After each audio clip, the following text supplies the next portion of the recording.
Hey everyone, I want to bring a topic to y'all I do not see that is commonly talked about just because it's kind of on the fringe.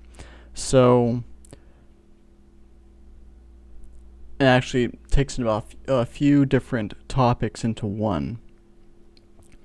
Primarily, it's the aspect of basically spirit travel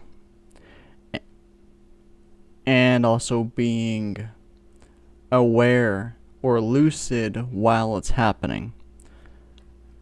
Now, I know that there's a lot of people out there who don't believe that spirit travel. Frowling. Stop. There's a lot of people out there who don't believe spirit travel exists or is even of God. But the thing is that we have Paul's story, and we also have Jesus, just in the New Testament alone, that all did some form of spirit travel. First one, and this is actually one of the topics kind of merging into this thing, is Jesus basically going down into the depths of hell whenever he died in order to gain the keys of life from the adversary. And of course that's spoken of in Ephesians 4, 9 and 10 whenever Paul was speaking about him ascending into heaven after he descended into the lower parts of the earth. And so whenever he did that, of course he was in spirit because his flesh body was dead. And so whenever he did that, he knowingly was going down there. Jesus knew what he was doing because he had trusted the Father with with his life, with everything that was going on. And so Jesus knowingly went down there, got the keys of hell. And it's also theorized that he spoke with all the people that were in Abraham's bosom at the time in order to get them saved, and then ascended back up to the earth onto our plane, talked to Mary, a couple of the other a few of the disciples, and then went up to heaven, then back down. And again, a lot of this concept is not widely accepted because it's not understood. But of course, it's in the New Testament. We got this part that we have Paul's story. Whether or not it's Paul, I'm not going to debate that right now. I really don't care at this point. But he's speaking of a person that he knew at the time of the writing of 2 Corinthians. It was 14 years ago, so it was a while ago. But basically, he didn't know whether it was in the body or out of the body. So obviously, if it was in the body, that means he was translated up into heaven. If it was out of the body, it means he was spirit traveling up into heaven, and making contact with the heavenly beings and God, which again shows that this should be a regular thing. And I know a lot of the Christian mystics out there do this. Then of course we have John in Revelation, who had this vision, which is Revelation. Whenever he was pulled up into the spirit in Revelation 4 and saw everything of that vision, he was in spirit. His body was on earth and he was traveling in spirit, seeing all that stuff. So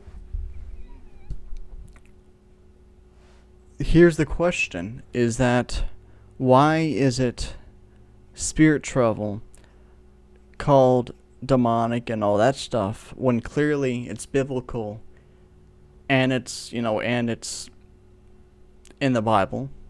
It's also in the Old Testament, but I'm not even going to go there right now. But it's in the New Testament specifically, showing stuff that we are to be able to do.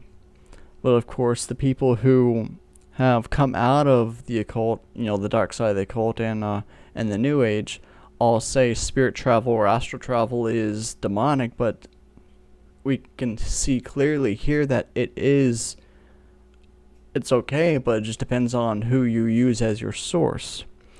So the other aspect of this is Jesus going down to hell to get the keys of death, so that he can essentially conquer death, and we won't, we no longer have to deal with the second death.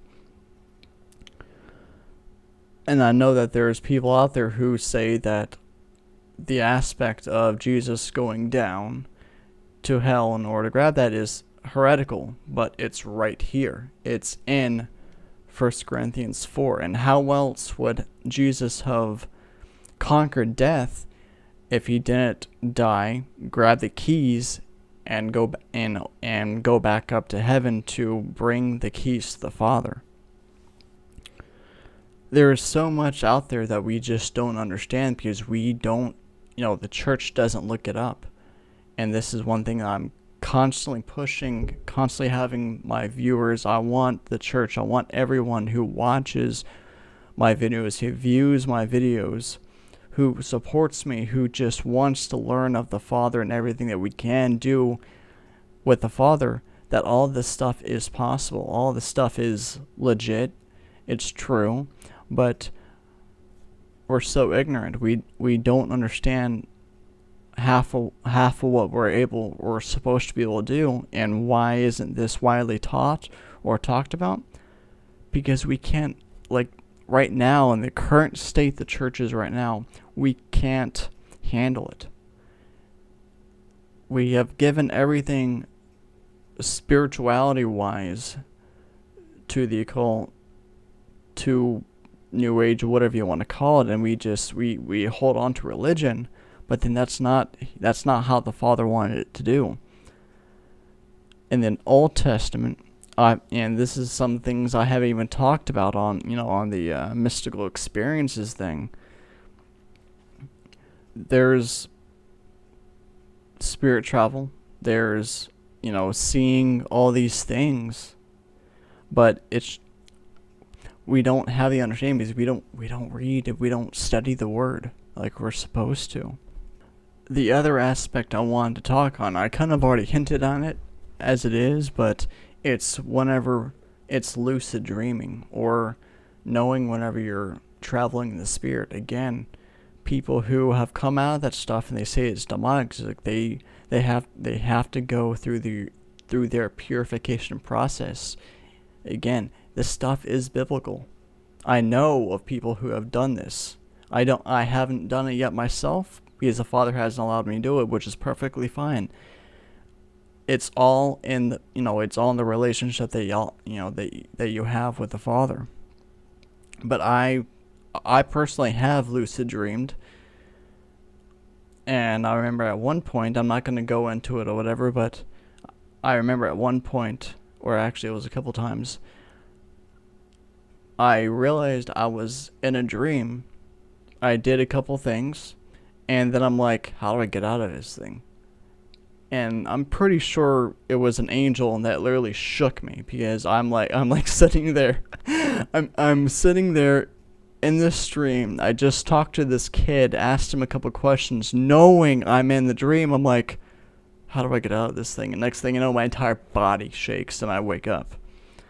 And I know people who are Christians that lucid dream. Lucid dreaming is not demonic. We see John in Revelation. He's lucid in there because he knows he's in the spirit going up into heaven. And then the story of Paul in 2 Corinthians, or at least the story that Paul spoke of, the person knew that what happened, so obviously that person was lucid. Lucid dreaming is not demonic. It's all about knowing the Father, doing the stuff with the Father, and not outside of his power.